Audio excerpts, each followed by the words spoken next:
মাসে কারো নামাজের যেন কাজা না হয়, কারো ইবাদতের যেন ঘাটতি না হয়।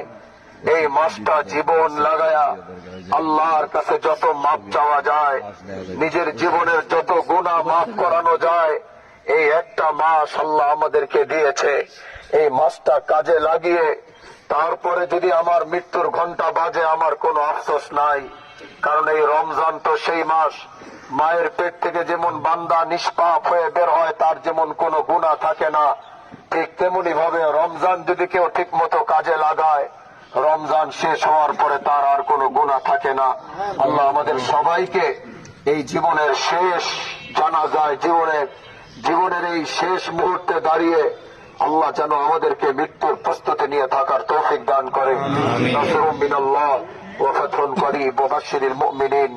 আসসালামু আলাইকুম ওয়া রাহমাতুল্লাহি ওয়া বারাকাতুহু। সবাই জানাজার নামাজে দাঁড়িয়ে